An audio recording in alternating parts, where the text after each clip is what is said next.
Welcome to Inkpulp Live. Sponsored by Neo. the Champagne of Waters, Topo Chico. Neo Tokyo is about to explode tonight, you guys, as we preview Kickstarters, artistry, mailbag. Don't forget to smash that like button. Smash that like.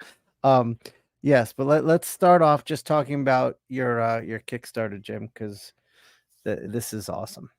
Oh yeah, man. Jamie, could you show that front cover image if you don't mind? Since last time we had a show, we launched the pre-launch page. If you guys don't mind cruising over to the link that is posted, sign up if you haven't already signed up. This just notifies you that we're officially launching on October 1st. Defective Comics presents Savage Street Vigilante, one-shot 48-page comic. My greatest comics work to date. Super fun, crazy, over the top. You're going to love it. Campaign all throughout October in a couple months. So, yeah, Jim just said his best work ever. I back that up 100% with the Inkpulp stamp of approval. Thank you, Sean. Yeah, this is a beautiful book and the most fun defective comic I've seen in a very, very long time. This Savage Street Vigilante stuff is gorgeous and fun. But what we need you guys to do is, just like Jim said, click that link, go and hit the notify me button. Jim's at 400 now, and we want to get to 1,000 before launch. And if we do that, it helps Kickstarter know that they need to promote this heavy on their end too. So if you guys can just take a second, because we're not getting started just this second, but just take a second and go hit the notify me button and come back. That'd be awesome. And we got Dave Crossland in the house. What's up, Dave? Oh shit. Hell yeah. The King Gum. We got props to everybody. Shout out to everyone in the chat. Sean, is it okay too? I was going to do a quick 3-page preview of some new stuff. Yeah, I was hoping you would. I was going to say, why don't we do that? Yeah, let's show this. Can I get I need to switch my camera. That's my bad. I'm no amateur at this. Come on, let's do this. This is there we go. Okay, let me get proper lighting. But yeah, let me just show off. There we go. A couple new jams I've been working on the last week. Hell yeah. Insane. Look at that page. That crazy, wacky street vigilante. Yeah. Yeah. He looks awesome. Look at the rage, the insanity. Hell yeah. And then we got him buying some plutonium on the streets. We got government issued Ninja Man. Government issued Ninja Man. I know him. Not based on anyone, you know. And then we got Savage Street Vigilante building a bunch of like Kirby tech, like Kirby. That's so crazy, awesome. Crazy shit. So speaking of Kirby, little preview for you guys. Yeah, the book looks great. I can't recommend this enough. This is the type of stuff that got me loving comics. It's fun. It's getting back to fun and good and well done. Thank you, dude. We need that. Comics have seemed to lost the fun in the past few years. Yeah, man. And Jim's bringing it back. And the community we have here, everyone who's been spreading the word already and joined up for the pre-launch, I greatly appreciate it. And you guys know our policy. Like, if you have your own projects or Kickstarters you want to promote in the chat, do that throughout the duration of our show tonight. And let's make some awesome shit happen. Let's spread the gospel of good comics. Hell yeah. So yeah, guys, hit the link, go hit the notify me button. And Jamie, speaking of our community, I have a link I've sent you. If you could pull that up on screen while I change my camera. One of the community members has a Spider-Man spoof comic that is a free download, and we're going to put the link in the chat, and we'll show you on screen what the page looks like. I'm gonna change my camera real quick. I don't know if I can put it on screen like that. Oh, then guys, just click the link and go check out the free download. Support the community. That's the link in the chat, and also if you want to sign up to Jim's Kickstarter pre-save, it is the pinned link in the comments, guys. Thank you, Jamie. Very welcome.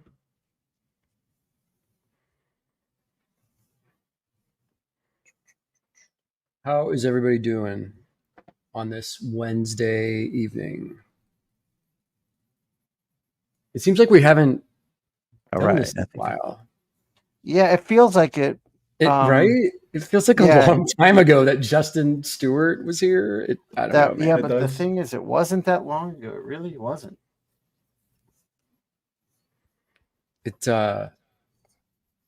Shit is just moving, man. And then before you know it, we got Dragon Con at the end of August. Yeah, and we're gonna do our live show right from here in Atlanta. Yes. Jamie, can you? All right, good. How's that? That's good, right? Should I get closer? Or are we good?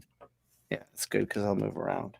All right, guys. Tonight we're doing Akira. Boom, boom, boom. As you know, I got myself a little Kaneda pencil here. If you want to ink along with me, please go to my story real quick and download it. The link is in there. But tonight, I'm going to show you guys. I'm going to ink with this strange thing. It's called a steel brush. This is an old lettering tool. I'm also going to ink with this strange thing, which is another lettering nib from the old school. This is what parallel pens were based on, these original dip pens. I've got my Japanese Maru little needlepoint motherfucker and my sexy beast, the one and only brush. I'm going to go with the Sharp again. Now, Sean, quick question. The first tool you showed, what the hell is that, and how do I get one? So this, in fact, if whoever wants to choose the tool I start with, hit a super chat and pick a tool. But Jim, this is called a steel brush. Okay, I'm trying. I don't think you can see it. John, try putting your hand behind it. Like, try putting it on your hand. Like that, and that might focus a bit better. Yeah, so it's a bunch of layers. It's almost like metal that's as thin as paper, and there's different levels and ridges in there that you can kind of see the ridges there. That's awesome. And it's an old lettering nib. See how flexible it is too? It's very bendy. You can see it really well when you did that on the paper. Yeah. Here, I'll do it at a better angle. Yeah. So we'll fuck with that. So that's a steel brush. And Jim, you can get them, I think at Blick online is where I got this. They're not hard to find. I mean, I guess they're getting harder because these are antiquated a bit, but I guess there's still a market for them. I think calligraphers probably still using them. It just looks cool. Like, it just looks like something that I want to. It's bizarre. Yeah. You thought the parallel pen was tricky to start drawing with. This thing is terrifying. Yeah. Let's see. Let's just go. Let's do it. I mean, fuck it. Let's see what we get out of this guy. Well, you guys are starting. We had some comments there promoting people's work. Dave Pretorius, I hope I'm pronouncing that right, says his comic is fun as hell. Kaiju Panic, it's called. Oh, Dave got the Kaiju. Kentucky Kaiju? Kaiju Panic, he says it's called. Dave, I have a package from you that we're going to open up later. So thank you. We've got Mailbag. We've got some stuff that we're opening up later. Some comics and stuff that people sent in. So, Jim, we just got a super chat. If you want to read that out, it's a question for you. Oh shit!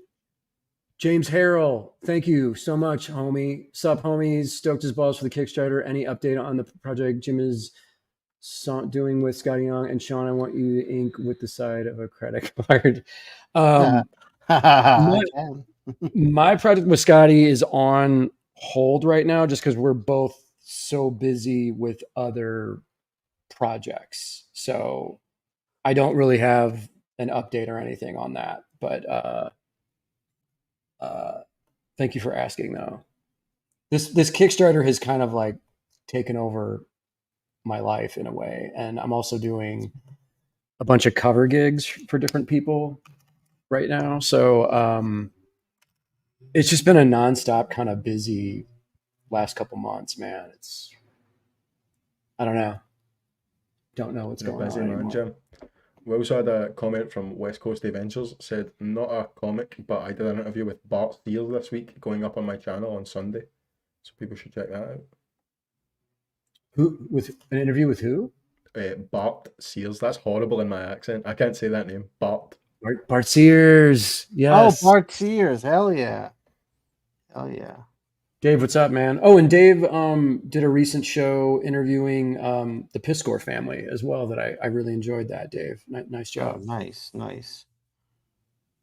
Oh, and speaking of which, if you guys are in Pittsburgh later this month, shit, I don't know the exact date. Dave, if you don't mind posting it in the chat, official Eddie P Con is happening in Pittsburgh. Anyone who's in that area should go check that out and show support. Yeah, you know, Castra's going. He was posting about going. That's awesome.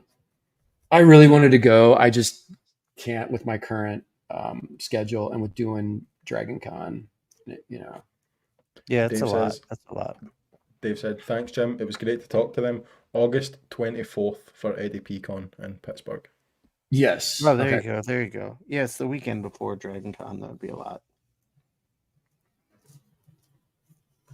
I feel like, is my picture blown out too much, Jamie? Should I, my lighting, is it okay? It looks good on the inks, yeah. It looks good. Okay. Yeah, Dude, this the steel brush is fucking rough, man. That is a tough animal. Really? This lettering nib is the shit. We had a comment from PG Garza saying almost like a tattoo, but on paper, that brush. Yeah, so we were going to talk about this. So now that I'm tattooing, I've had some observations about the medium. I'm really enjoying it. Is the main thing I'm trying to get at. But what's awesome about tattooing is it's an entire craft focused on one tool and one canvas. So you're just working with skin and a machine, and you know there are subtle differences to the machine, but it's still they're the same. It's like a brush. You know, there's different companies that have different subtle differences to them, but the tool itself isn't all that different. So it's all about like this one tool and this one canvas and what you can achieve with that, which I find fascinating. that's awesome. I was going to ask Sean, have you been using any of the synthetic skin stuff to like practice? I was using that before I started working on skin, and that stuff is fucking horrible. Like when I started working on the fake skin, I was like, I don't think I'm ever going to really get a handle on this machine. And the minute I hit real skin, I was like, oh, this is so much better. And You're like, man, Eddie, it's on. Yeah. And Eddie, who is my mentor, is teaching me this stuff. He kept saying, like, trust me, skin is a lot better. And also shouts out to Jim's friend Annika, because she's learning to tattoo, and I was able to talk to her a little bit, which helped me because she had graduated from fake skin to real skin before I did, and I was a little nervous about the fake skin stuff, but she said it's much easier. That's awesome. Yeah, she's at a shop in Salt Lake City, Utah, just doing her thing, man. It's awesome. Yeah. It's great to see. She's definitely rocking it. So thank you, Annika, for being supportive and helping me out. I was going to ask you, like, is it much more of a struggle to try and progress in something where you can't practice as easily and as much, basically, if you're especially doing it on real skin? Yeah, that's the hard part is that like after I'm done tattooing, it's like I have all these ideas of what I want to do next, but I have to wait. I mean, part of it is I have to wait because I've got art career that I need to maintain as well. So I've got to pay the bills and shit before, because right now tattooing is something I'm doing for free as I practice. But yeah, it's a little like, I don't think frustrating is the right word, but I get excited to get in there and practice again. With a It's question, I was going to say, with a yeah. question from Tyler saying, is it nerve-wracking pulling permanent lines? I thought it would be, but uh, the minute that needle hit skin for the first time, I just locked in on the tool, Yeah. and that's all I care about is like I'm learning, and it's not intimidating is the bottom line. I mean, one of the challenges is you have to be aware of the client and what they're feeling, because it's, I mean, a tattoo is painful, and there's things you can do to make it more painful and less painful, and if you're tattooing for a while, you got to keep an eye on like how they're doing. Are they like getting a little bit into shock, and all that stuff. And also it's a three-dimensional surface. That's the hard part, Mm. honestly, is it's a three-dimensional surface, and everywhere you turn, the skin is different. It's like you could be working near someone's knee and you're hitting bone, and then you're hitting tendon, and then you turn a corner and it's all flesh. So it's a very challenging thing to do, and that's why I think having it one tool is a good thing, because like, I mean, I've had many tattoo artists say, it takes them years to really get a firm grip on the machine itself. The three-dimensional Guys, thing is interesting. Sorry, what were you going to say, Jim? oh shit, real quick, a shout out to Dave. Thanks for the super chat, homie. Here's a donation for a future Jar Jar Binks themed show, or Turok, or both. Oh, Turok, yeah. And Alexandra B, what up, homegirl? Good to have you here. That's a I'm homie not of sure mine. if Cashra's in the chat after you mentioned him earlier, Sean. What's that? I'm saying Cashra is in the chat after you mentioned him. Oh, Kasra. What's up, Kasra? Thanks for coming in. What up, dude? Kasra, we gotta just thank you. You're always so supportive of what we're doing. I gotta give you a big props and thank you for that. I pay him to be here. I slide him like a 20 through PayPal. Oh, I thought it might have been Mateo, but all right, cool. That makes sense. A lot of the people in the chat are people that I just bribe like the day of the show. Hey, if Jim ever runs out of money, we are fucked. Well, keep sending those super chats, guys. Jamie, real quick, and Sean, this is the Akira VHS I bought from the mall at Suncoast Video. Oh my God, Suncoast Video. 1991, when I was in high school. Still works. Still. Awesome. Jim, talk to me about your. Go ahead. I was going to say, before I know you were going to ask me, but before I get into that, I was going to say this is the awkward English dub where the guy who did the voice of Leonardo in the Ninja Turtles cartoon does. Oh no! Does Kaneda. So, but one thing I wanted to tell you, Sean, and I guess the whole show, like, I don't know if you remember, but in '89, Akira made its first tour through America in that's exactly right. Theaters. So in '89, vivid memory, I was watching MTV News, and like Kurt Loder did a quick story about it, announcing that Akira was here and it was going to be touring America. And I didn't know anything about it. And he showed a clip. They showed a clip of this, of when Kaneda slides back on the bike. Yes. And just seeing that clip made me lose my mind as a 14-year-old kid. And they also, when they were describing the anime, they also compared it to Dark Knight Returns. So they were like, this is a mature animated movie in the same spirit of Frank Miller's Dark Knight Returns, and this new trend we're seeing in comic books of like, comics aren't just for kids anymore. Animation's not just for kids anymore. So I immediately knew that I had to see the movie. And then lo and behold, it came to like the art house indie theater called the Tivoli in downtown St. Louis. And me and my buddy Bo went and saw it. And he was the only friend of mine that collected comics with me. And dude, our little 14-year-old minds were completely blown by the movie. It was just like, story wise, I had no idea what was going on. I thought the movie was just about street gangs, and I thought Akira was Kaneda.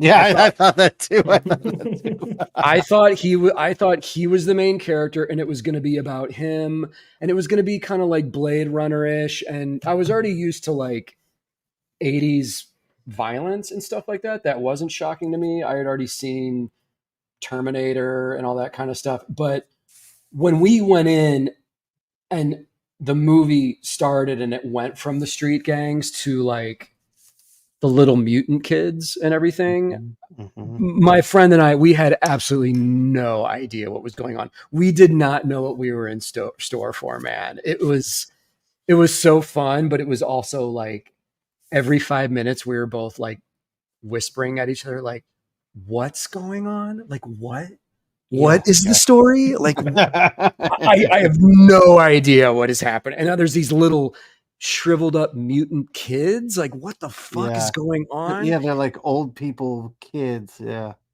And it wasn't until years later when I finally got my hands on the manga and read all the volumes of that I realized, oh, the full story is in the manga. You know. Yeah. What's so funny is the exact experience that you just described is the same one I had like 3 days ago when I sent you guys that picture of me reading it, because I thought he was Akira. Like whenever I've seen that image or like clips of it, I thought that guy was just called Akira. Yeah. Jim, what's crazy is my origin story for Akira is almost identical to yours. Yeah. I saw that MTV thing and I was done. Now, at that time, I was already in high school because I'm a few years older than you. Yeah, I was in 8th grade. Yeah, so I was already going to the Spike and Mike animation festivals. Oh, sure.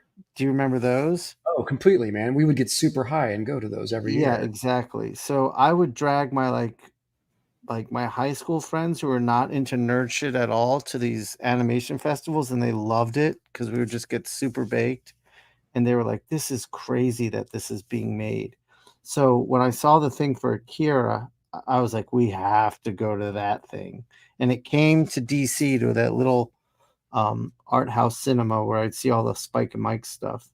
Yes. And I didn't know what the fuck was going on. But I fucking loved it. I think that was just the reaction for most audiences because, and if any of you guys watching are new to Akira, I would definitely recommend, starting with the manga, read the whole thing and then watch the anime. Cause the anime is this like, it's gorgeous. It's like the best animated movie ever, but story wise, it's this kind of truncated version, of the manga. Cause they made the anime before the book was finished. Right. So, right. The series the book wrapped in 90 and the anime was already out in like 88, 89. So, that must've been a super challenging thing for Katsuhiro Otomo to kind of decide like, okay, well, story wise, what am I going to cram into this 2-hour movie that will resonate with audiences? I don't even know where you would begin with something like that. I have no idea. I know from my little high school mind that was like, this is the best thing ever. It's so bizarre and so Yeah. incredibly well done. I don't know how this shit gets made, but that's what I want to be doing with my life. Sean, let me tell you a quick little super nerdy comic book thing too. My buddy Bo was a hardcore DC Comics fan, and in the late 80s, early 90s, he was so disappointed in me when I converted more over to Marvel, because Marvel had McFarlane and Lee and Yeah, Liefeld. Marvel was more exciting. Yeah. So I went for the art, and there's this scene in Akira where the little kid is running through the streets, and Takashi, I think is his name, and he Yeah. screams, and a bunch of buildings in the city, all of their Yes. windows explode, and Yes. there's glass raining down on everyone. And Bo turns to me in the theater and goes, "Superman could do that." That's so fucking I was like, "Shut up, nerd! What? Superman?" I'm like, this is some other shit, bro. Like, what are you talking about? Yeah, that is. Yeah. Superman could do that. Well, it's like, well, no, it's like, no shit, but this is not Superman. This ain't your daddy's No. comic books. Like, This is not superhero comics in the slightest. we're in a whole different realm here, people. This is something unique and bizarre and beautiful for sure. It's so crazy, man. But so glad I got to actually see it when it was doing that weird theater tour of America. Me too. Me too. Was our theater? It was literally like me and my homie and like 2 or 3 other people. Just because St. Louis, like, people just didn't even know, weren't even aware of like what it was. So did you have DC people? Yeah, DC was pretty hip. There, I mean, it was downtown Washington, so there was an art scene down there, and people into the avant-garde stuff and comics and shit. So, yeah, there was always people there. And just to go full circle with it, in 2019, when Mateo and I were out in Japan for Tokyo Comic Con, Yeah. It just so happened that we were out there when they were doing the art gallery show, Akira Art of Wall. And we bought tickets and we went, and we got to see Katsuhiro Otomo original pages from the Akira manga. Oh, that's awesome. Which was completely mind-blowing, dude, the level of detail and craft on these things. And they were smaller than 11 by 17 size. What? It was wild to see, dude. And of course, man, this happens to me. I got yelled at because I whipped out my camera to take a photo, and this Japanese security guard stepped right in front of me, and he was like, "No photos." And Mateo looked at me and just started laughing. But I got busted. I got busted in front of everyone. Everyone was like, you dumb American. Whatever. I didn't know, obviously, but dude, lately on the show with this like freestyle inking technique, I've been feeling like I'm just doing the same marks over and over, and I was getting too comfortable with it. These tools have me right back in the I am just in the wood, lost in the woods, fucking around, which is good. It looks like you're having fun, dude. Look at the energy. energy. I'm having so much fun. Yeah. Yeah. Yeah. Yeah. Oh, I'm having a ton of fun. You're rocking and rolling. Most deaf. The only thing that's tricky about working this way is I like when I pick up my brush, I like to have that dry brush going, but usually it takes a little bit to get the brush dry enough. So I have to like work with it wet for a minute and then let it get dry again. Oh yeah. Which is good. It's not comfortable. It's good. Like normally when I'm inking with just a brush, like I'm very comfortable. Yeah. That's your groove. Yeah. So with drawing live like this, man, I I don't even know if I could take the time to like dip a brush or Exactly. anything in ink. Like I just feel like I have to keep moving and making lines, or Yeah. people watching will get bored, or I'll get bored, or the ink will actually dry on the brush, or Right. Yeah. Yeah. I mean, that's the thing is like the inking this way, I can have a conversation and keep moving. Whereas if I was inking with the brush, I'd be a lot quieter and more in the zone as I sit here with a brush inking. But I mean, my normal technique. we got oh man, we got Jim Lujan in the chat. Shout out to a brilliant animator. We got Steve Soria in the chat, who's making a promo video for me for my Kickstarter, Savage Street Vigilante. Oh yeah. Shout out to Steve. Shout out to Just pinned in the everybody who's comments, joining guys. us. Oh, Rossi's here. Shout out to Rossi. Hey, Rossi in the house. Brilliant artist. Everybody check out her work. Who else we got? It's a beautiful gathering of people. Everybody's so beautiful and sexy. Oh, dude, this is the hippest comic hangout going on right now. Inkpulp Live is where it's at. Yeah. We had a question from you from Pippy Pop saying, do those parallel pens blow up on planes and get ink everywhere?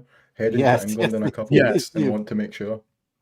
I always put mine in a Ziploc bag, but after the last time I was with Jim, I decided I was gonna do this. Because I use those refillable ink cartridges, I'm just gonna empty them before I get on the plane, and then I'll fill them up at my destination, and before I go home, I'll just empty it again. That's not that big a deal. I also wanted to shout out, by the way, that I got an email 5 minutes ago from Kashra. I don't know if he's still in the chat, but he tagged on at the end of the email. Also, if you get this during the live show going on right now, tell those fuckers to draw MODOK. So there you go. Yeah. Well, it's funny. It's funny we say that because our next show is what, Jim? What's our next theme? Oh man, a birthday tribute show to Jack the King Kirby on his actual birthday, which is August 28th. So, and who did he design? Oh yeah, that MODOK that could only come from Kirby's warped. Yeah, trust me, Coster. I've been thinking about how I'm going to get MODOK in, and I was thinking about for that show. The thing is, I have such love for MODOK. I like if I start doing it, I'm going to want to make it like amazing as I can. And on this show, I'm just playing, but maybe I'll do one on this show. Did we ask Kasra before on the show about showing off his MODOK collection? I'm assuming he has like a crazy. Oh, he must. That would be incredible. I can reach out. Kasra, if you're listening to this, send me an email. If not, he's still in the chat? Yeah. Oh, yeah, there he is. Yeah, Kasra, would you want to come on and show your MODOK collection, assuming you have one? Oh, the other question would be, does Kasra have any Jack Kirby original art that he could show off on the 28th? Oh, yes, Crazy. Yes. That would be insane. That would be amazing. We have a question here for you guys from Tyler saying, how do you guys feel about screen tone? I use it every day, brother.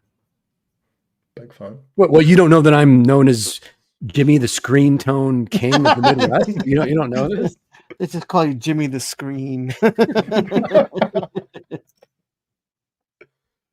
so good. I got Zipatone for days. What do you want? What do you need?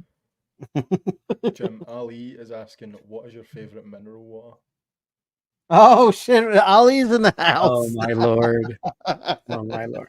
It's Ali, it's funny you mentioned that because Sean was actually kind of upset at me before the beginning of the show that I didn't have a Topo Chico ready to go.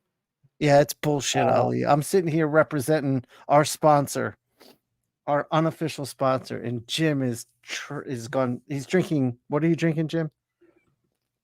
Well, now I'm embarrassed to say it, but I'm drinking tea. That's the point. Exactly. Jim chose tea.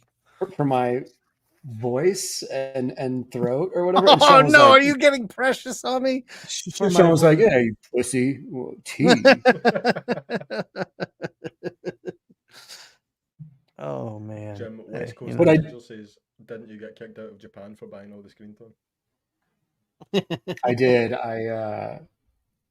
Mateo and I were in the art store that actually Ed Piskor turned me on to this crazy 3-story, 4-story tall art store in Tokyo where they have an entire aisle just dedicated to screen tone.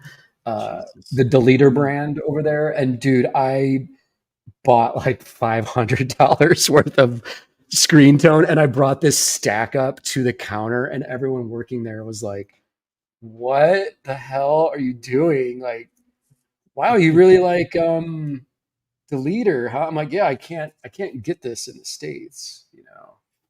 I wonder if Dude, that's I the same remember store. you Have ever sent me seen- pictures. It was either you or Mateo sent me pictures of that store.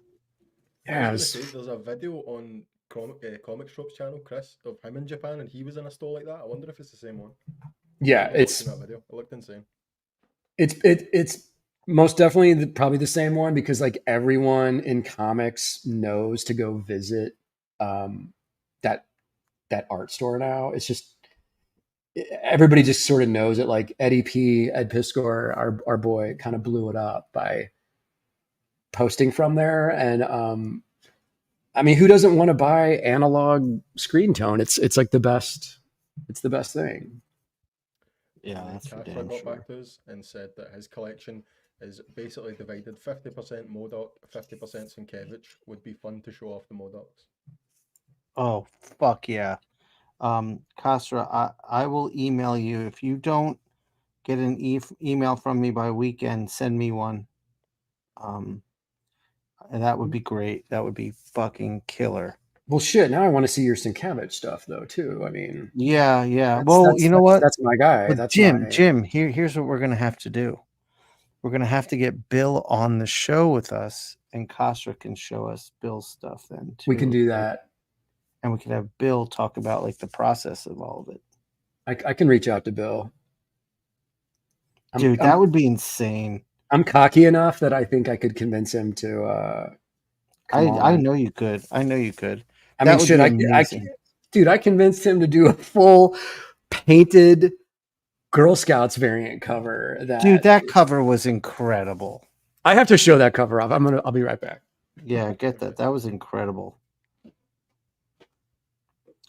Yeah, I mean, it's surreal. I mean, I know, like, those of you who don't know Jim and I just know us from the show and social media and cons and stuff. But like when we hang out with people like Klaus or Bill or whoever, like those were our heroes coming up. And Look at now that they're magic. just like colleagues.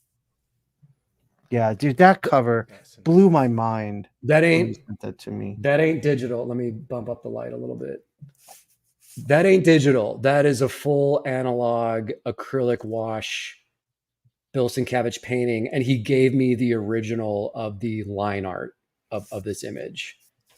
And then right next to it, the homeboy Mike Huddleston, my roommate in college when I created Girl Scouts. Just, I mean, the two of these powerhouses together, it's like can't get any better than that. And shameless plug, this book is available on my website, signed and remarked. I'll ship it directly to your house for you.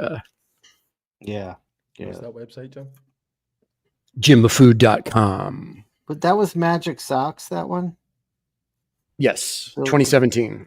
Yeah. We had a question, And guys, if I can find it. Sorry, you go, Jim. Oh, I was just going to answer Daniel Goodwin's question.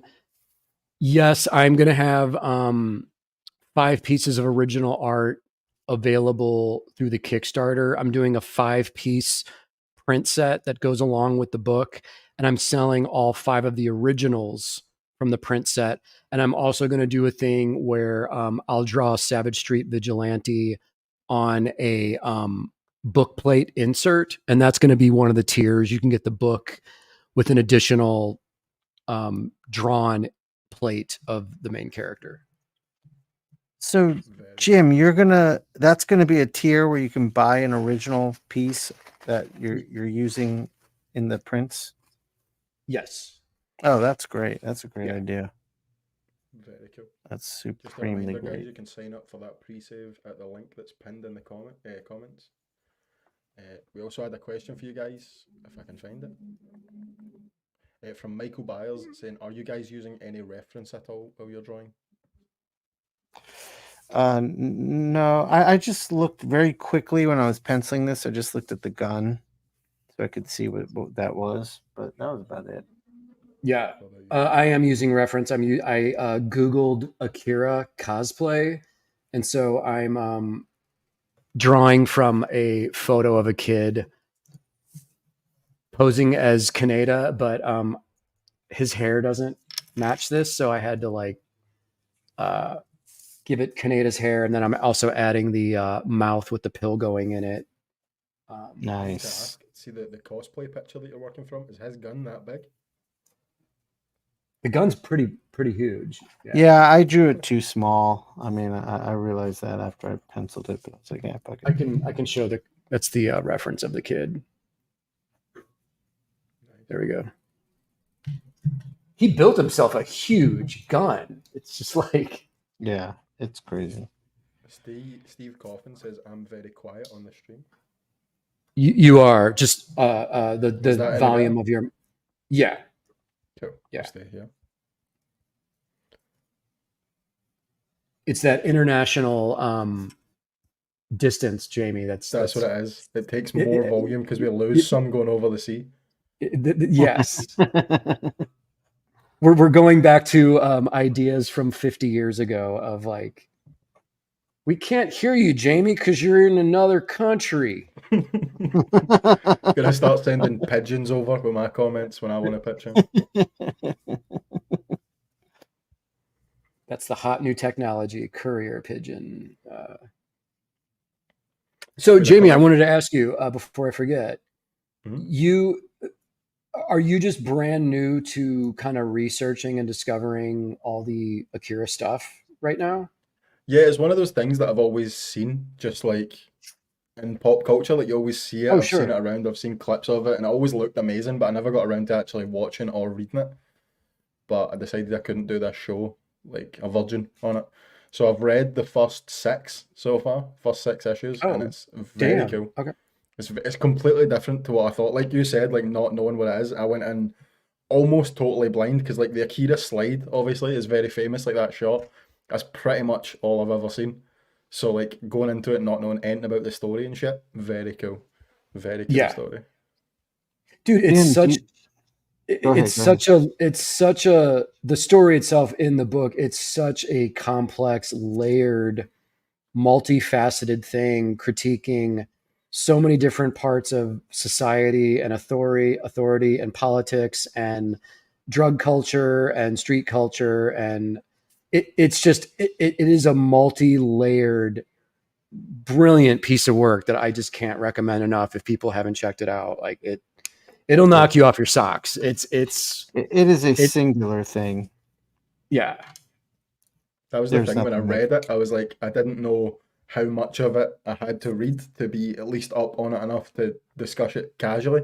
But I'm finishing it now. Like I'm hooked now. I need to get the physical books to finish it. Yeah. Oh yeah, hell yeah. Jim, do you remember when we did the show in Raleigh and Tommy had them screening it? Oh shit, that's right. Yeah. And that's right.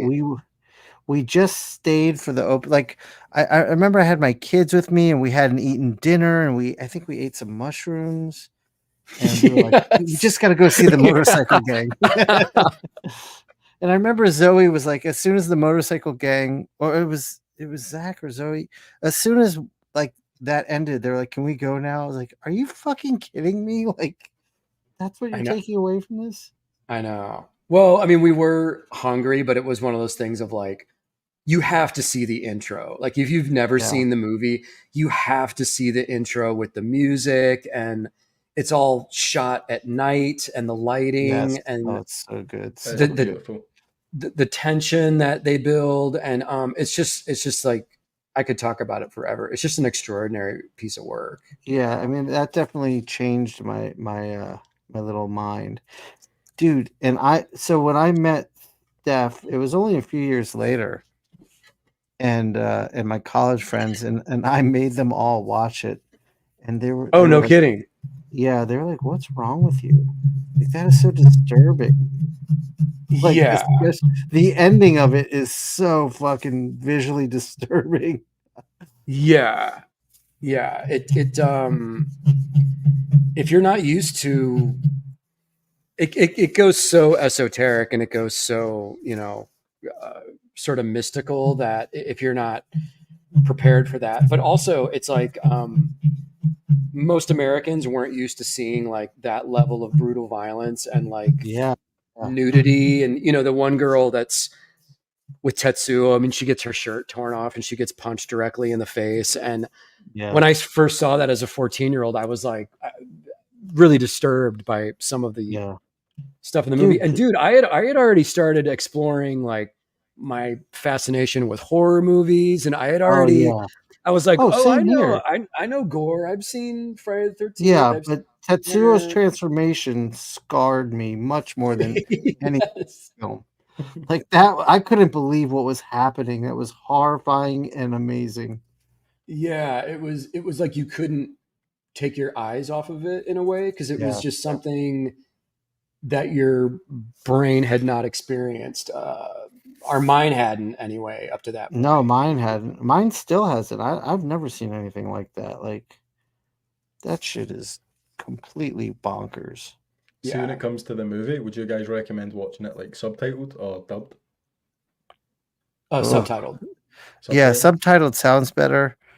The only problem is you're taking your eyes off of some of the visuals, but yeah, I mean the Yeah. dubbed is so bad. I watched the first 10 minutes of the dub last night, and as soon as I realized the story was even so slightly different in the intro, I turned it off. I was like, I want to read it first and then watch it.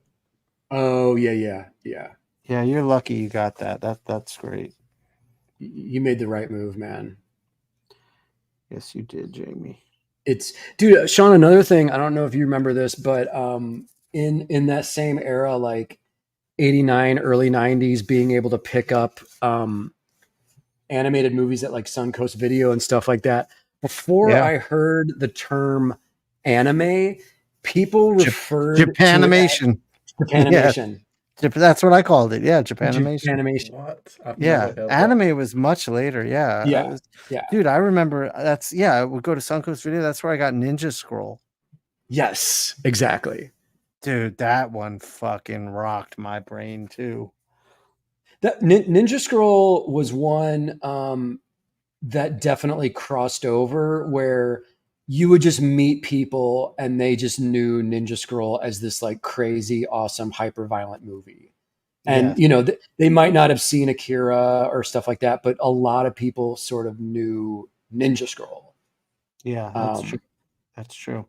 just for how bombastic it was. Yeah, it was I so just want to awesome. quickly mention we had a comment there from Sia Om. I hope I'm pronouncing that right. Saying Sia, what's up, Sia?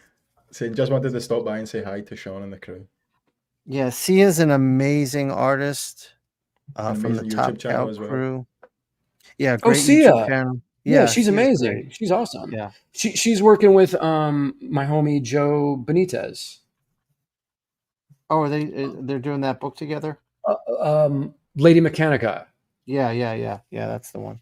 which I believe the Kickstarter is still going on. Or let us know in the Actually, in the yes, chat. Sia. If you put the link in the chat, we will we'll get that. We'll get people clicking on it. Yeah, Sia's got a great YouTube channel. She just had Sean Murphy on her show. Oh, nice. Yeah, Eric and I were on it like a year ago, around there. Yeah, But her she show does is great. it's so professionally Yeah, well made. It's very impressive. Very, she very high kind of production value. yeah, she kind of was like got me thinking like, okay, I need to up my game, like in terms of the equipment I'm using. Because she was on our podcast and she was showing us all the equipment, and Eric and I were like, oh shit. Yeah. Like this girl's not messing around. No. But thank you for stopping by. See what I mean? we got some fucking heat hanging out with us in the talent world. Got Dave Kraslin. Fun fact, Speaking Akira of- was the first anime with lips animated to match the dialogue. Oh shit. Yeah, dude, it was a whole nother level for anime. I mean, that was not like any other animated film to come out of Japan at the time at all. Oh, for sure, man. And speaking of our boy Dave Croslin, everyone should subscribe and sign up for Dave's amazing Substack. Dave, I don't know if you want to plug the info in on the chat. Justin Stewart is also here. Shout out and love to Justin What Stewart. up, Jay? But We also Dave, had a message. plug you go, that Jim? magic for us. We also had a message from Jeremy Hyler saying, "Sup guys, just swinging by to say hello. Got to get my kids to bed. Ninja Scroll got that manga home video boost from MTV." Yes. Nice. Jeremy, what up, man? Thanks for saying hi. Your work is incredible, and good to have you stop by, buddy. Jeremy, go ahead and plug all of your stuff. I'm just gonna say that to everybody. Plug your shit so we can. Yeah, have I more mean, cool guys, stuff. we like we're building a community here. We want to share everything with everyone. Oh, also, while we're at it, right now my new website is up in its soft launch phase. So I would ask everyone here to go to inkpulp.tv and sign up for my newsletter, and you can join the community there. It's like I built it to be kind of the home for the inkpulp community. So I'm working on getting message boards up. I'm going to have a blog on there. So I'll be focusing my social media attentions more and more over there. But we can have discussions about the live show on the chats. We can have discussions about the podcast, Nice. inkpulp instruction, all that jazz. Dude, that's something I talk to Scotty about all the time is blogs. Like, remember blogs? It was the shit. Yeah.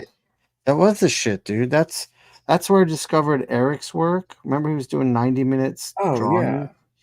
Yeah, we talked about that on the podcast before. But yeah, I think Mateo said he discovered it there too.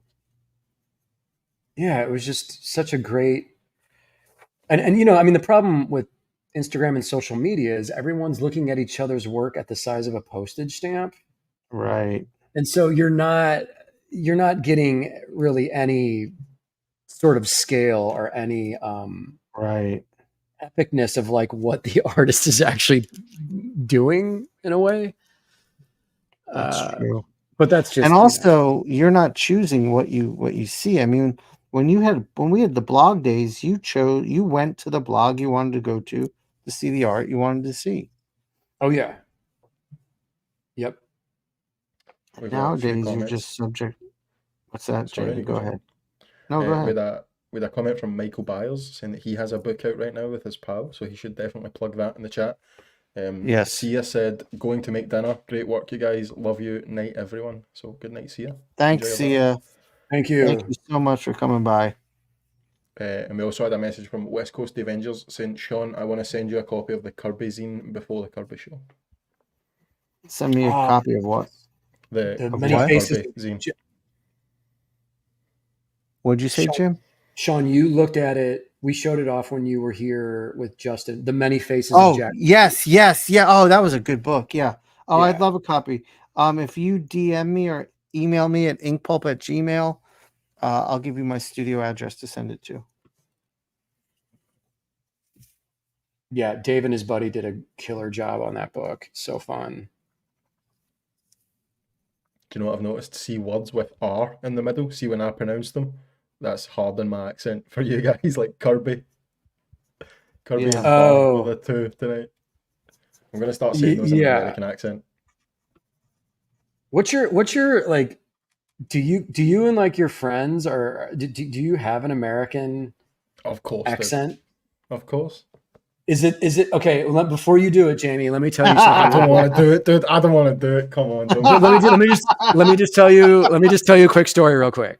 The first time I'm not doing it. The first time I went to Europe in 2008 and was touring around to different countries, I would always get drunk at night in pubs with different people and ask them to do their American accent for me. And 9 times out of 10, everyone did like the De Niro Taxi Driver East Coast, like, what are you looking at me? What are you looking at? Huh? What are you looking at me? And they would do this, and then I just look at them and be like, that's it? Is that your imitation of Americans? I'm like, that's an East Coast New York accent, but I mean, I guess America has like 17 different accents and dialects from whatever region of the country you're from, but it was Is funny that to a real me. number? Like, is it 17, or are you just saying that for a fact? I'm just saying that. I Oh, had okay. Oh, no damn it. evidence I of was that. like, damn, Jim's dropping some knowledge. But I mean, Sean, I mean, we obviously have friends from all over the country, and just like the amount of Southern accents that I know of from different friends of mine, it varies greatly from like Alabama is obviously different than North Carolina. Yeah, very much so. Yeah. So people in the chat want Jamie to do his accent, the American. Jamie, you got to do it, Jamie. Right, say something and I'll parrot it back to you. All right, Jim, you want to start? My name's Jamie. Say Akira. Akira is the greatest manga of all time. Akira is the greatest manga of all time. Oh, that's good, okay. Dude. Okay. What were you worried about? That was good. What is your accent, Jim? Like what region? Midwest. But I don't really hear it in myself that much. But both of my parents grew up on the south side of St. Louis, and they both have this accent where they say instead of Washington, they say Washington. Oh my God, dude. Baltimore does that shit too. And Sean, they say, I swear to God, I mean, my sister and I would make fun of them our whole lives when we were kids, but my mom would say tarlet instead of toilet. And I'd be like, Mom, tarlet? What? Oh, tarlet. Whoa. And it was just, and my dad says use guys instead of you guys. He says use. I say awesome. Use. I would say use. Okay. Like in Scotland, but I wouldn't say use guys, but I would refer to a group of people as use. But use, that's more to me of like an East Coast New York that thing. Sounds New Yorky. Yeah. Like use guys. The thing I always struggle with in the accent is like the vowels. So like I would say manga, but you guys say like manga, like that, like ma. You know what I mean? When I say manga. Well, I said mango when I first heard the term, but then I learned like the proper pronunciation was manga, so I started saying manga. I said manga all the time. Yeah, I did too. When we weren't busy saying Japanimation. Dude, Dude, there's this hot new thing. You guys don't even know about this. There's this hot new thing. It's called Japanimation. And it's the Japanese are doing animation, and it's more frames per second than American animation. And therefore it's better and more incredible and more complicated. And it's fucking awesome. That was 16-year-old me. That was me. Like, yeah, dude, that was me too. I thought that was you right now. That was me right now.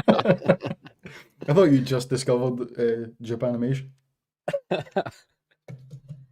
That was me, Jamie, at 16 with 0 dates, with no.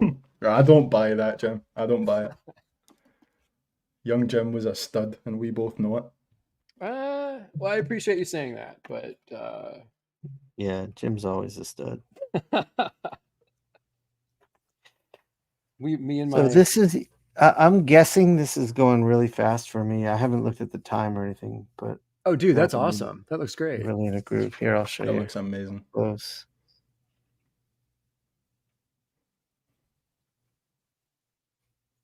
Hell yeah. Sean, by the way, real quick, this is a inside thing, but like the rendering, it's weird to bring this to the attention, but the rendering on like the crotch area where those pants wrinkle, how difficult of a thing is that to do if you're an Dude, artist? Like yeah. you have to make a decision. I sometimes will just generally block that area out or whatever, like black it out. When in doubt, black it out. Yeah. But yeah.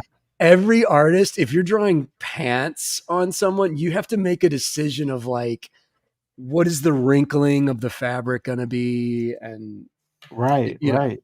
it's a whole Yeah. thing. Dude, that was like my favorite part because I was like, typically when I'm doing my normal style, I'll figure it out in pencil and I'll be very meticulous with the inks and I'll make those folds like really intentful. But this time I just kind of blocked it in and I was like, I went in with a brush, I went in with a nib and just fucking fucked around. And in the end, I was like, that looks kind of cool. Nice. It looks great. Very cool. We actually had a comment there from Bootlegging as a Habit saying Sean's got some Jamie Hewlett vibes tonight. And I see that in the face. Oh shit. That's a compliment. Thank you. Oh yeah. Yeah. I was thinking this is so Ashley Wood as I was drawing it, like as I was inking it. I can see some ash in there for sure. Yeah. Very cool piece. You guys just name dropped two of my favorite masters of all time. The Huel and the Wood. So when you worked on Tank Girl,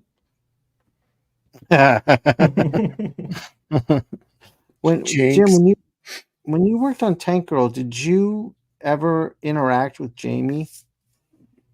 Yeah, I mean, he had to sign off on me working on the book, which was great. And then when we did, it was either 21st Century Tank Girl or Tank Girl All Stars, the Kickstarter one, where all of us were in the same book. Yeah, there was a couple group emails with all the Tank Girl artists, and Jamie chimed in on a couple of those, and I was able to just chat with him very briefly, and he was always extremely polite and positive. But it was one of those things of like, I can't believe I'm actually even typing words to this guy. So yeah, that's how broke through in the biggest way possible. It's pretty crazy. So yeah, what do you think, Jamie? This is coming along, right? It looks amazing. It looks amazing, dude.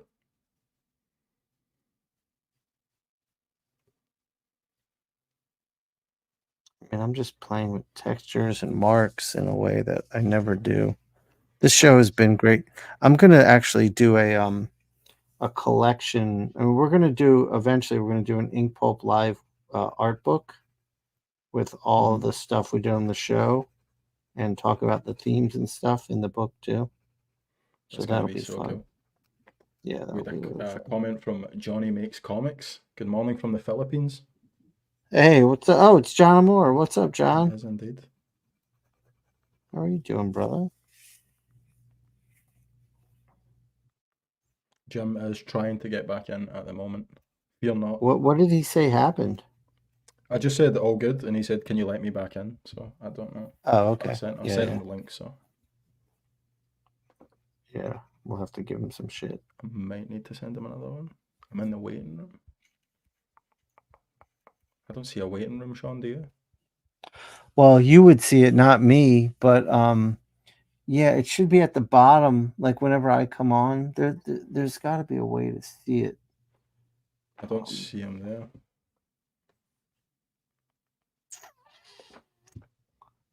Oh, there he is. I see him.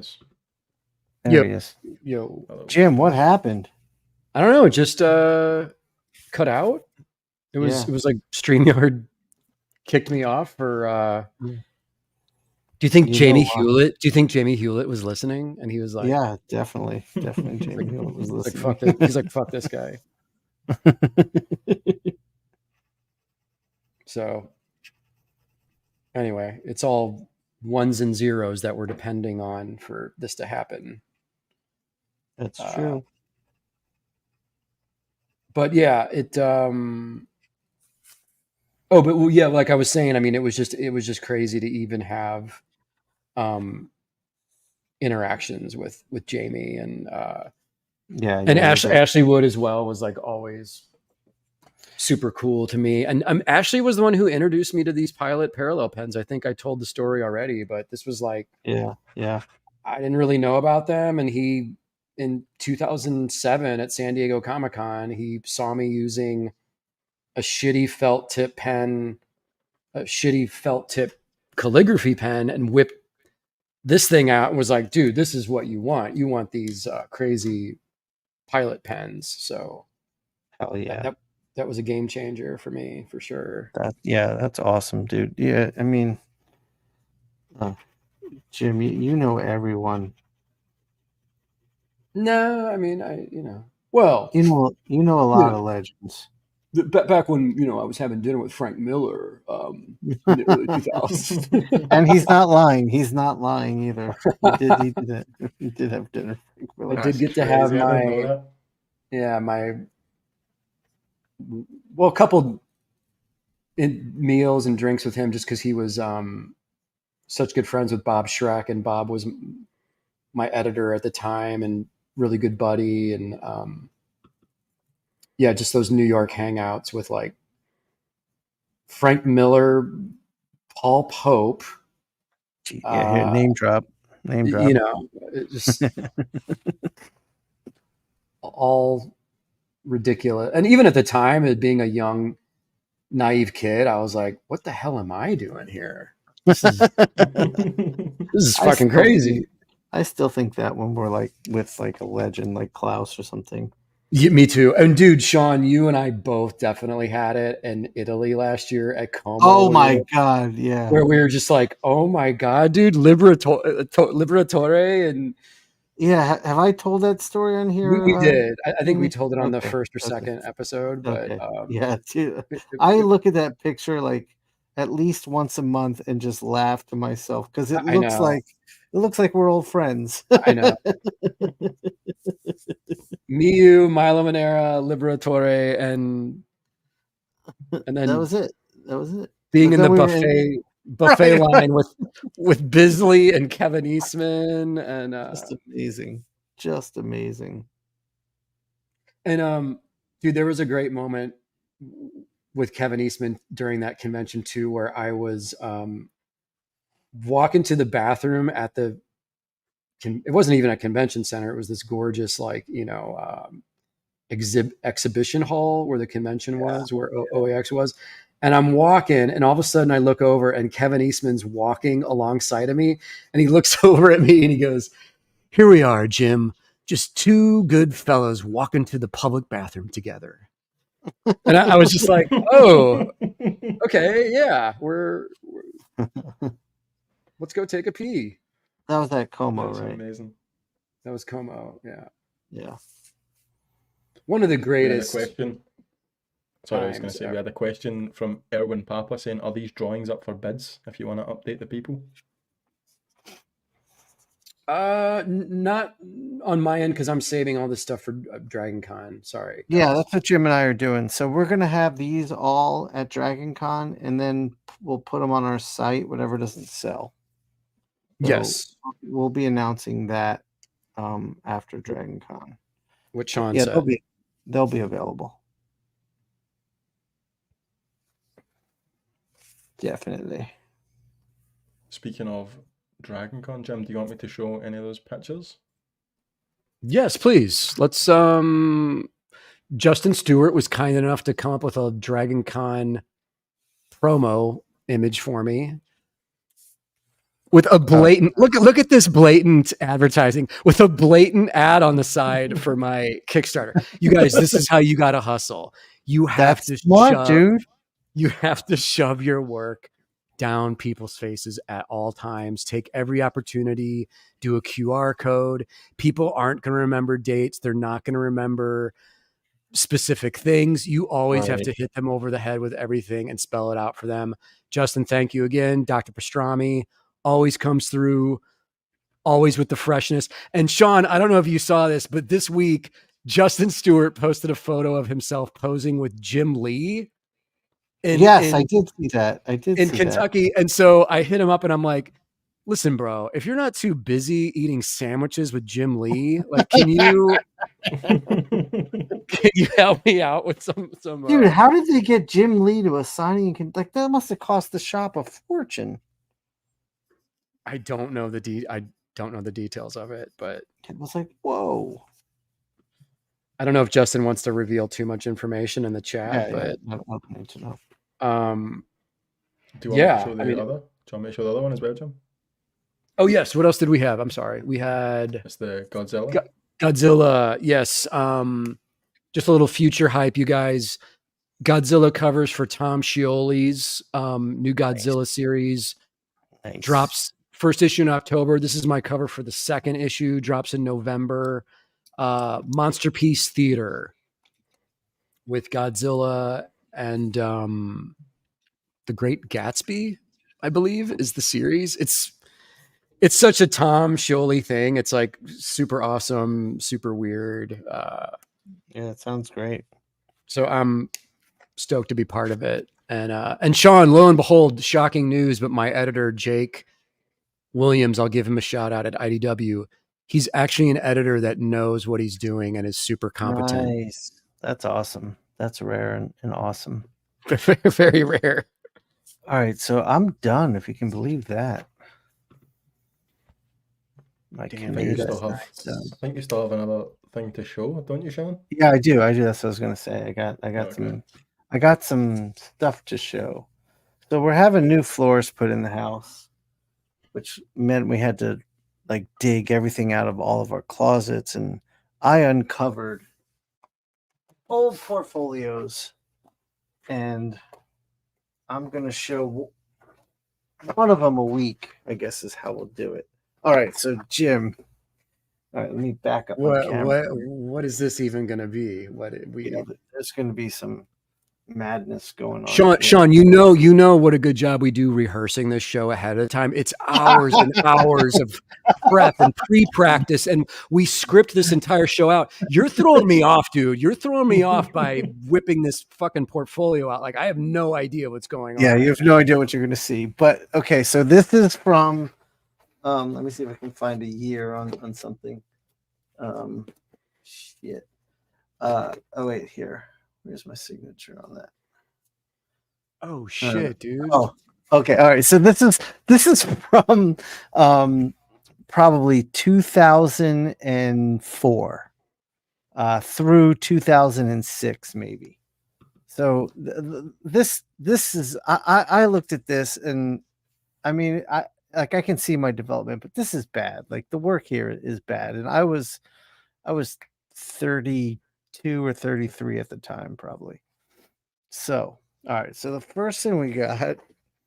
All right. So this is all comic stuff. So I was doing a pitch with B. Clay Moore.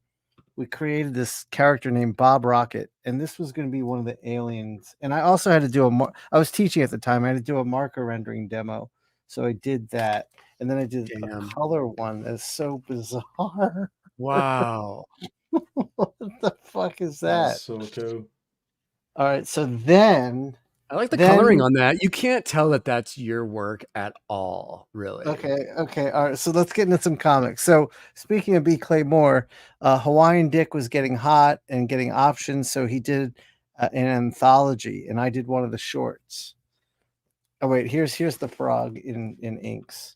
But here we go. Okay. Booyah. Wow.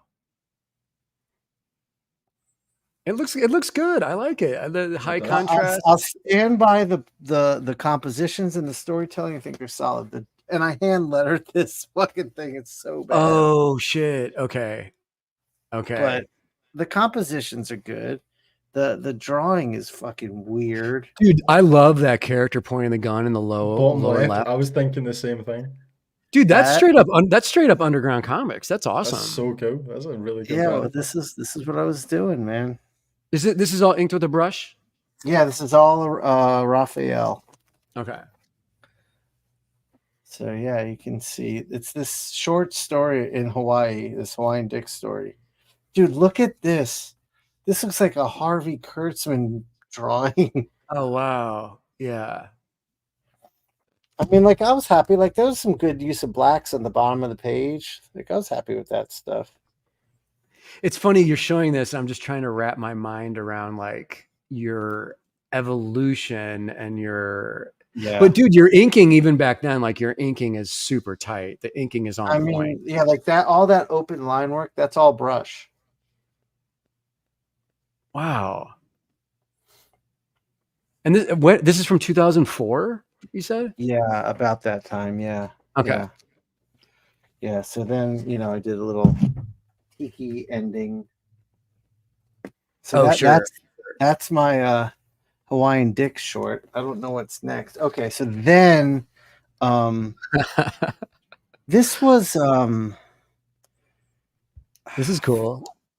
this was a pinup for an image book. I had my buddy Nick Dragata color this. I don't remember what book this was for though. I mean, it was either because this is at the time like I was just hanging out with, like we were all trying to break in. I was hanging out with Clay, Latour, Bruner, Dragata.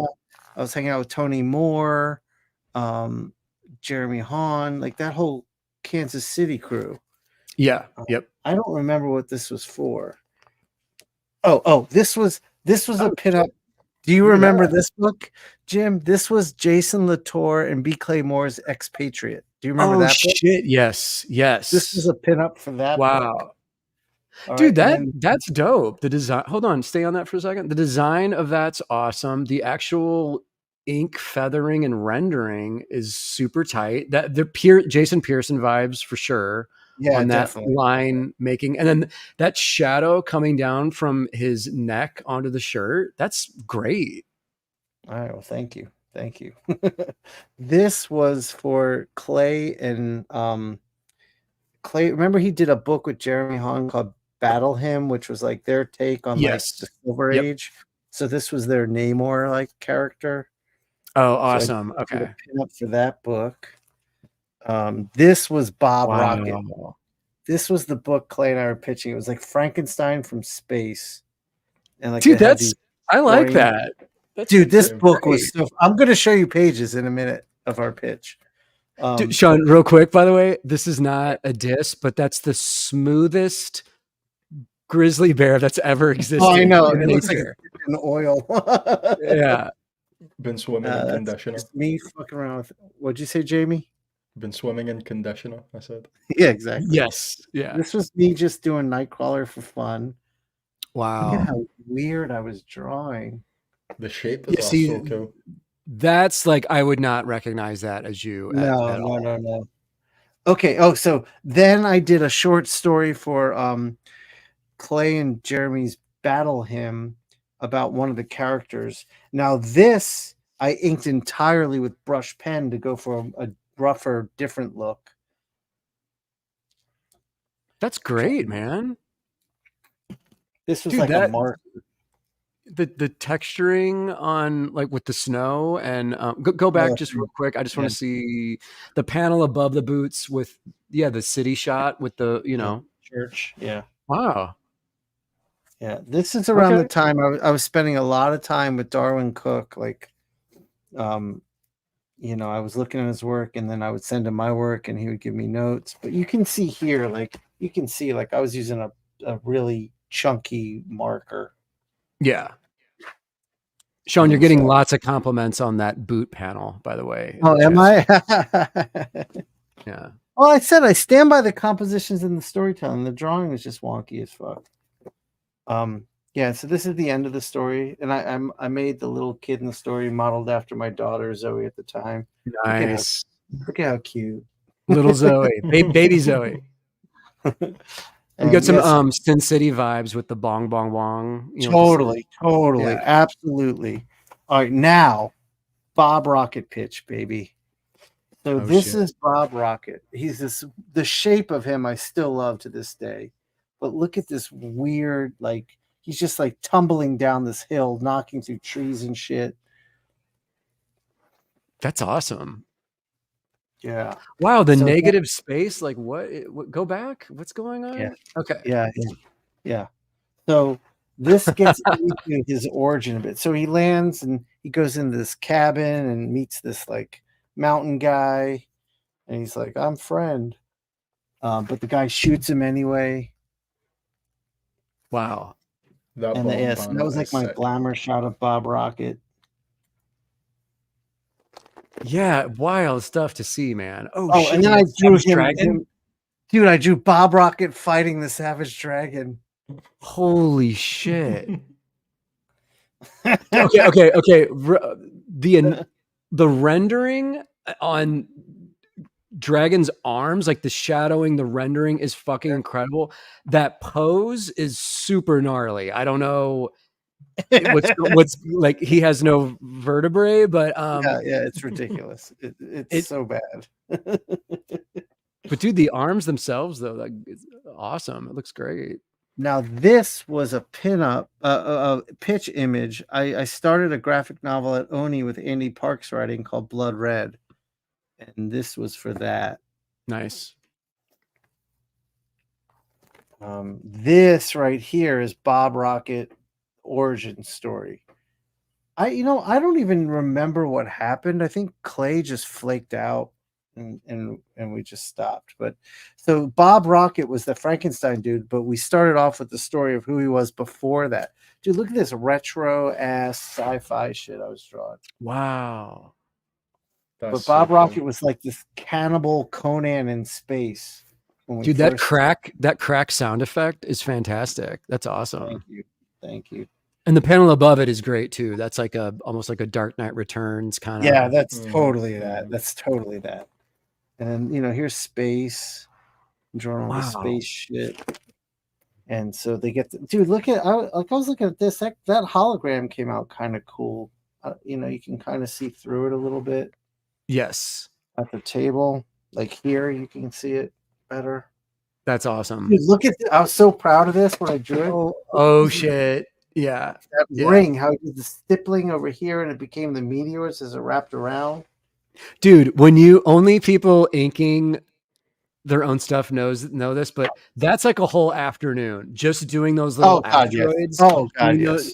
Doing that rock rubble. That's a whole afternoon right there. Yeah. It definitely was. It's commitment. And yeah, so then they land on this planet. They got a distress call, and they're walking around. Dude, I mean, like that's a nice composition, I thought. Yeah. And dude, even putting my camera down there, but they see some smoke. They're like, "What is that?" And they get there, and the Bob Rocket guy's eating all of their buddies. He's just chomping on a bone. That's insane. He's a crazy cannibal. Yeah, I want to so read he's that like book. I need some Bob Rocket, man. Yeah, I don't know what. So yeah, that's that portfolio. I don't think there's anything else in it. Oh, just some ink studies, like playing around with dry brush, playing around with marker brush, like same face, just different inking techniques. Nice. Yeah, that's about it. Dude, that's awesome. That's a fun thing to show off. That's cool, man. I've got 2 more portfolios. We'll do one on each show. And you said that Zoe, your daughter, you were saying before the show started that she didn't even really recognize it as your work, basically, when she saw it. She was blown away. She was like, I think it. I hope it. Like she was like, oh my god, okay. It gave her hope. Like, actually, you mentioned something that made me think of something I did when she picked up on this. It made her feel so proud because when I was drawing this, she was a little baby. She didn't know. But Jamie, go to my screen real quick. I named the place next to the bar Zoe's after her. Oh yeah. So she was looking through this and she saw. She's like, "Oh my god, you put me in that comic." So that was a cool moment. You're like, see, I actually did. I did care as a dad.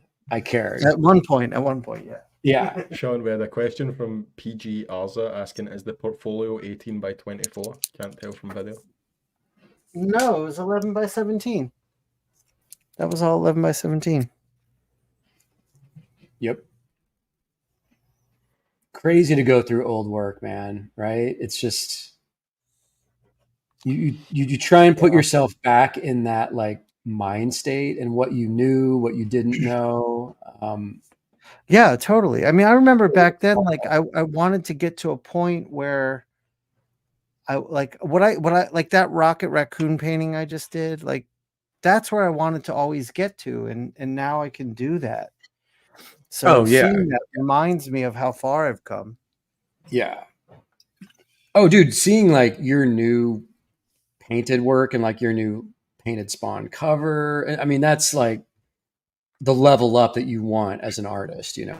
That's Yeah, and I feel like all the stuff I'm doing on this show is teaching me stuff to level up, and like I feel like I'm growing branches now, where like I've got this Lucy freestyle inking that's been inspired by what you do, and then my normal inking has reached a whole new level compared to those pages, and then tattooing's a whole nother branch.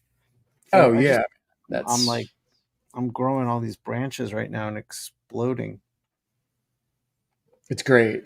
It's impressive to see. It's yeah, now you got me wanting to look through some of my Yeah, old we stuff. should definitely do it. Jamie, show me the camera. Give me the camera real quick because I talked about this just a second. This is the Rocket Raccoon painting I was talking about. That's unbelievable, Div. Yeah, The dude, that's colors are ridiculous. crazy. So yeah, all hand painted, no digital, nothing. Insane.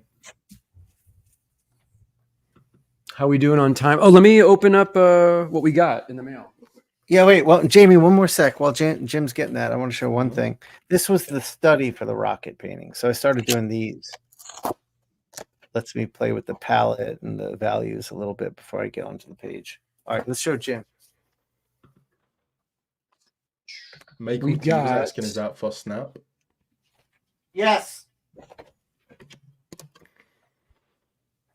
Oh, this is from Dave Pretorius. This is the Kaiju. Oh, nice. Panic. Oh, Kaiju Panic. Yes, to answer that question, that is for Snap, Michael T. That is a Snap card. So, Sean, there's one of these for you that I will bring to you when I come to Atlanta. Awesome. That's great. Oh, and let me say real quick, anybody out there who's going to be at Dragon Con, Jim and I are going to have all these free merch pack giveaways with Inkpulp Live stickers, Inkpulp podcast stickers, temporary tattoos. We have a thing we're going to do where if you come and get the pack, because it'll have a temporary tattoo, and we want everyone to put it on one of their hands. And whenever you're walking around the con and you see someone else with it, or you're out to dinner and see someone else with it, post it and tag us and we'll repost it. And then on Sunday, we'll organize a big group photo for all the fans of the shows to come by our That's tables and cool. we'll take a picture. We got Swamp Thing. Hell yeah. Storm. Dude, this is some. Look at that Astro Boy. Oh, That's that dope. Astro So Boy is cool. rad, man. That's cool. Doom. Doom. Fuck Oh, that's yeah. great. Zombie. Yeah, that's classic. Love me a good zombie. Always. Oh, Wanda. Nice. Always like Wanda. Is that? Wait, no, that's not Shadowhawk. Is that? No, that's Dark- Jim Valentino's. No, his helmet's different. Who is this? Someone in the chat. Is this Dark Hawk or what the fuck? Darkhawk. Yeah, what was Valentino's book called? Shadowhawk. Shadowhawk. Yeah, that's Darkhawk, I think. This is Darkhawk. Yeah, that's what I thought. Okay. Yeah, Justin got it, Darkhawk. This is great. Look at this weird Fuck science, yeah, dude. Old ET cover. Fuck yeah. Sean, I'm gonna get this tattooed on me when I go. All right, I got you. This little guy right on my neck. Dave, this is cool shit, man. Thank you. Is that Sleepwalker? Was that Sleepwalker? Yes. On the left? Oh, wow. Real quick, Sean, he says, Jim and Sean, I got to start by saying thank you. The Inkpulp podcast and Inkpulp Live have been exactly what I have been looking for in comics YouTube. Enclosed are copies of my latest comic, Kaiju Panic, and a sketchbook of mine from last year. Kaiju Panic is written by my son and illustrated by me. We hope you enjoy it. You guys messaged me, I think. Oh, I'm glad you got a hold of that, Jim. That's awesome. And so everyone check out more of Dave's work at Red Eye Draws on IG. Let's flip through this real quick. This is really well printed. This looks awesome. Yeah, it's written by Wolf, his son, and drawn by Dave. That's cool. That's awesome. That's great. That's a cool collab. Oh, dude, this is awesome. Look at that. Yeah, that's awesome. Dude, yeah, that dinosaur's dope. Dinosaurs are not fucking easy. Dude, you know who's just the most amazing artist, and when it comes to dinosaurs, probably the best artist to ever draw them is Louis LaRosa. I was gonna say Steve Bissette, but I'm biased. I mean, that's great too, but Louis is on a whole nother level. Like, if you just look at his Twitter, he's studying dino anatomy as if he were a scientist, and Right. as if they were on the earth now. Like, he posted something just a few days ago that was like a low angle of a T-Rex running away, and I couldn't believe. I mean, yeah, the rendering was insane, but the anatomy was so incredible. Oh, I'm sure. That Dude, was look, this is badass. That's awesome. Yeah, Look at the that's very rendering cool. on oh these yeah, The on these scale scales, was and awesome. that Hell that's yeah, cool. that's dope. Hella dope. Good stuff, Dave. Wow. Fuck yeah. Yeah, Bill Stout too. Yeah, I mean, definitely. Oh shit, yeah, William Stout, of course. Yeah, Age of Reptiles. That guy's incredible. That was a South American guy, Renato, Renato, yeah, that guy's insane too. This is from Josh Meador.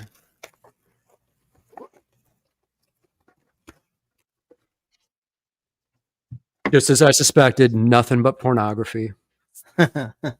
Nothing but pornography. Just as you hoped. Yeah. What is this? One of those cherry Pop-Tart comics? Dude, we had a great podcast today. It was just me, Jim, and Mateo, and we had a lot of fun on that. That was great. We had a really good talk. Just an hour of racist and xenophobic. I can't even say the word. Just an hour of racist humor. Wait, speaking of Xeno, are you going to go see Alien this weekend, Jim? Is that opening on Friday? Yeah, Thursday. Yeah. Oh shit, dude! I'm going to St. Louis to kick it with my family, and my brother and I will probably go see that if it's in Yeah, theaters. I'm going to go see it with my kids. Sweet. Confident, CNF DNT. That's cool. Dude, this is That's like cool. Whoa, crazy that's printed. awesome. Oh, nice. We got Dude, wait, go back to the first page in the upper left-hand corner. Whoa. we got some straight up just psychedelic stuff happening here. Yeah, which I'm always down for. Oh shit, dude, that's awesome. Great colors. Wow. I'm so excited seeing all you guys sending stuff in and all this cool stuff everyone's doing. Sean, can I just say, like, no one has sent us bad stuff yet. Yeah, you're right. No, you know, yeah. I just have this paranoia of opening something and being like, oh, okay. But like everyone is doing their own shit, and it's just really inspiring to see. It's awesome. Real quick, Eric asked a question. He said, "Love the freestyle of these Wednesday nights with Sean and Jim and Jamie. I may message you later, Sean, about a cover I want to try glazing with. Love you, three amigos." Yes, Eric, feel free. Please message me. I will help you to the best of my ability. But Jim, you're right. When I was at Jim's and we did the live show over there, we did have this conversation where, like, when we opened this up, it was like, oh no, what if it's like all really bad stuff? But then we have been blown away by everything being sent to us. Literally everything has been awesome. This Yeah. is the fourth, the forthcoming. Oh Josh shit. Meador. Does Josh have his info in these? Yeah, I mean, and you guys are self-publishing on such a high level. This is cool, man. Yeah. Hell yeah. Oh shit, we got some robot destruction. Oh hell yeah. And good use of red too. This has more of like almost like a underground vibe to it. Yeah, this is dope. I'm trying to find. Oh, here we go. Here we go. There's people having a chat with each other in our chat. I love this. Like they're catching up with each other. It's awesome. Go ahead, Jim. So, guys, you can support Josh, cleverkaiju.com, Josh _Meador_art, MEADOR for the good stuff. And then I want to see this last one, the forthcoming. Is this like some sword and sorcery? Oh shit. Who did this one? It's the same dude. Oh wow. Oh, he's like crossing over into different genres and yeah. Dude, this is good, man. He's going for it. Page design, yeah. I love it. Got some hot lady drawings. Oh, always good. Oh shit. This is an original. Oh, what? So he drew that on there for me. I think this has an original too. Shit. Oh yeah. Oh shit, dude. You guys are amazing. I can also say just from 2022 to 2024, Josh, your work is like improving with time. And I mean that in the best way possible, obviously. Yeah, for sure. Look at that. That's awesome. Yeah. That's super cool. Very mid 80s feels. Yes. Great textures. You guys check out Josh and Dave. They're both doing awesome work. That's all rock. Let me see here. Any questions in the chat? Did we miss anybody? We did have a nice message from Ginger Bear House Studio saying, Jim, thanks for showing Jason Margot's book a couple of weeks ago. I went to his Etsy and bought all his books. They are awesome. Yeah. Jason is a stellar talent. Sean, I don't know if you remember, but he's from the Long Beach crew. Yes. Ink and Drink. Oh shit, hey. Josh is here. Josh Meador is here. Nice. Hey, Josh. Dude, also just a quick shout out. We had 2 super chats tonight. One from James Harnell. What's up, homies? Stoked as balls for the Kickstarter. Oh, Jamie, you did read this one. So thank you, James Harnell. And then West Coast Avengers gave us a $20 super chat as a donation for a future Jar Jar Binks themed show, which are both, which you talked about earlier. Thank you, guys. Matt, appreciate that. Now, Dave, listen, we're going to do, you think you're being cute and clever. We're going to do your Jar Jar Binks show, and Sean and I are going to draw Jar Jar, and you're going to have to come on the live stream and imitate Jar Jar for 2 hours straight. Oh, shit. Oh, no. That's the show, brother. That's the show. Misa like Jim drawing. Sean, how quick will people turn off? Oh, dude, it would be the end of the show. That's the coffin. That's the nail in the coffin. Yeah. Ramon's here. Ramon wants to guest on the Jar Jar episode. What's up, Ramon? Ramon, what up? Blitz magazine. Let's handle it. Yeah, guys. I hope you all got in on the Blitz magazine crowdfund. This is something Ramon's putting together with his Raid Studio. That's a celebration of the independent comics movement that's starting to happen with like Jim and Ramon and me and everyone that we kick it with. And it's going to be free. You can get it at your comic shop. Inkpulp Instruction will have a lesson in every issue. Jim's doing the cover of the first issue. And our buddy Mateo's doing the second issue, and there'll be interviews with creators. It's going to be awesome. It's basically what Wizard was in the 90s. It's a current version of that before the independent genre. Yes. And high quality, gorgeous printing, deluxe. Yeah, and brilliant design work. Ramon is such an incredible designer. And dude, just the PR and marketing they did around the magazine with all the Oh, those reels videos and were video amazing. clips they Yeah, made yeah. are so fun and Yeah, so Ramon, you funny. guys killed it. I meant to tell Ramon that. Ramon, you guys you ran a great campaign, and you those videos were fucking perfect. Oh, Ramon's drawing with us tonight. Nice. Sean, you had a Akira question. When themed? I Love was SH. doing that pitch with Clay, Ramon was drawing a book for DC that Clay wrote. It was a one shot with Wildcat. Oh, damn. Okay. How long have you known Ramon? When did you guys meet? Well, I didn't know him then. I just knew his work, and I remember Clay showing me. I was like, damn, I got a long way to go. Oh, okay. Yeah. Yeah. But I met Ramon after he did Tale of Sand, and I was teaching at SCAD and would have guests come in. Yes, Ramon said JLA with Wildcat. That's what it was, and it was like it was awesome. But Tale of Sand came out, so I was always looking for these more academic examples of good comics that were coming out. So when Tale of Sand came out, I was like, oh, I gotta have Ramon come out. And we had just met like at the Heroes Con before that. He just walked up to my table and was looking through my portfolio and liked what he saw. And I knew Tale of Sand because I was teaching it. And so we traded. Oh, right. Okay. That's how I met Ramon. That's cool. It's all connected, right? It's like Yeah, it's all connected.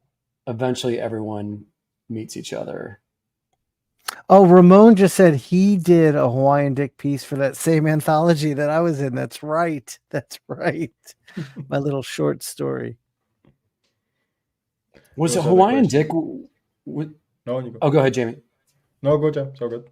I was just going to ask. I remember the book came out. It was popular. Was it just a one-off series, or did it go through multiple like mini series? I don't No, remember. they had a few miniseries. The original creators were Clay and Steven.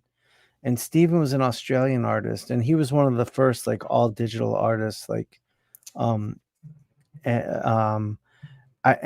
I think after the second miniseries, Steve kind of clunked out, and also that's when Johnny Knoxville, not Johnny Knoxville, it was Matthew Fox, who was big at the time. He optioned it, his company, and so they Oh, thought really? it'd be Okay. like this big. Yeah, I mean, yeah, and it got re-optioned. Like that's when Oni started having those big parties at San Diego. Oh, yes. I know what you're talking about. There was that Yeah. era. So then Clay did an anthology, and then he tried to revive it with a different artist. I don't remember what happened with Steven. I don't know if he could not draw anymore. It was just too much. And, I don't remember, but he got another artist to come in and do a story years later, which looked great. I don't think it sold great. I think by then the like heat had died off. Right. Yeah. I remember it being a thing for a minute there. Yeah, it was. Jimmy, what was the question? Yeah, with a question for you, Sean, from Olivia Sage, saying any cool tattoos coming up? Yeah, I do. So after I just tattooed Adventure Time on my kids, and after that, I started to get a kind of a feel for a direction I want to push myself into. Like just thinking about like, it's funny, like you start thinking about like the work you're doing, like from an artistic perspective, like I don't want to just work the same way I do like when I'm doing comics. It's a totally different medium, so I want to it doesn't translate as perfectly. So I kind of want to embrace what this machine is showing me right now. And it's so I'm doing a coyote on someone next week, and then I'm going to tattoo my wife the week after. And on those tattoos, because they're both animals, I want to push myself into trying some new shit with this look. And then if it goes well, my plan is, and it's funny to think about, like you have to kind of market yourself. My plan is if those go well and open up door I think they're going to open, then I would just want to start designing some tattoos in that style and just putting them out there to see who wants to get them, and just start to market myself as like, I do what I want to do and find people who want to get it. Because I think ideally that would be that's where I want to get to, at least, where I'm drawing what I want to draw and people are coming to me to get it, or they're coming to me for that style and what they want to get is something they know I'd like to draw. Yes. Yes, Ginger, I tattooed my kids, but they're older. My daughters, they're 21 and 18, about to be 22 and 18. So they're not. So wait, the kids got Adventure Time? Yeah, they got matching tattoos. So I don't know Adventure Time that well. I mean, I would always watch it when they would have it on, but apparently, like, Jake dies, and there's an episode where Finn, it's like it's in the future, and they show Finn later in life, and he has this tattoo of Jake, like, in memoriam of his buddy. And so Zoe originally designed a Finn one and a Jake one that they could each get on, like Zoe got the Jake one, and that way they could each have one, and it would be something they have together. So it's the same composition. I just, one has Finn's head and one has Jake's head. That's amazing. Because they grew up watching that show. It was really awesome. Dude, Adventure Time is the shit. It's amazing. Yeah, it's amazing. And then, of course, Brandon Graham chimes in that he liked the tattoos, and that my kids know Brandon's work, but they also know, he directed and storyboarded an episode or two of Adventure Time. Oh, that's right. That's right. Yeah, So, my buddy Dan James goes by Ghost Shrimp online. Oh, he was one of the main character designers of. Oh, I didn't know. Okay, Adventure Time. Dude, yeah. I wish I would have known that, because when I was at your place, every time I was showering or in the bathroom, I loved looking at that Ghost Shrimp jam piece you had up. Oh yeah, dude, he did this, and that's from the early 2000s. That was a pinup he did for my Girl Scout series from way back in like 2003 or 4, and he just murdered it. Like, he's so good. Yeah, he's so good. So creative, Can I just jump really in here? We were talking about Girl Scouts. Michael Byers asked, Jim, do you ship books to Canada? I want to buy that Girl Scouts book from your site. Oh, damn. No, so we got rid of international shipping a couple years ago on my main website just because there was too many lost packages, and the shipping rates went up to such a high inflated rate that I was losing money just replacing people's like lost packages and stuff. So currently I just encourage people to use this website. It's called myus.com, and you can go on their site and then order through whatever website you want, and they take care of the shipping. Oh, shit. I didn't know that. That's they awesome. they do the transfer of the international for you. Nice. And that being said, you guys, on the Kickstarter I have coming up for Savage Street Vigilante, we will be shipping that anywhere in the world. Like, that's a no-brainer.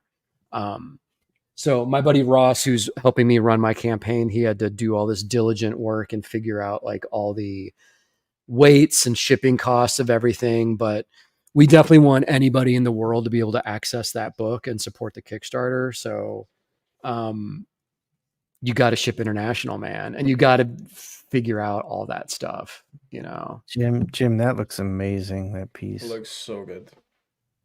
This guy? Yeah. Oh, shit. Thanks. Yeah. Let's see yours, Sean. Let's see the final piece.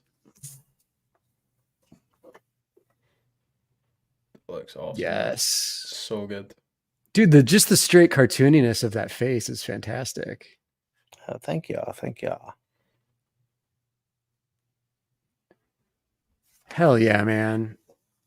Yeah, I mean, like, for this show, I'm just trying to just keep it simple and not get, like, because me, typically I figure out all the structure and build a very thorough drawing, but for this show, I'm just really trying to lean in on my instincts and simplicity and graphic shapes and cartooning. Just play. Just have fun. Yeah. It's awesome, man.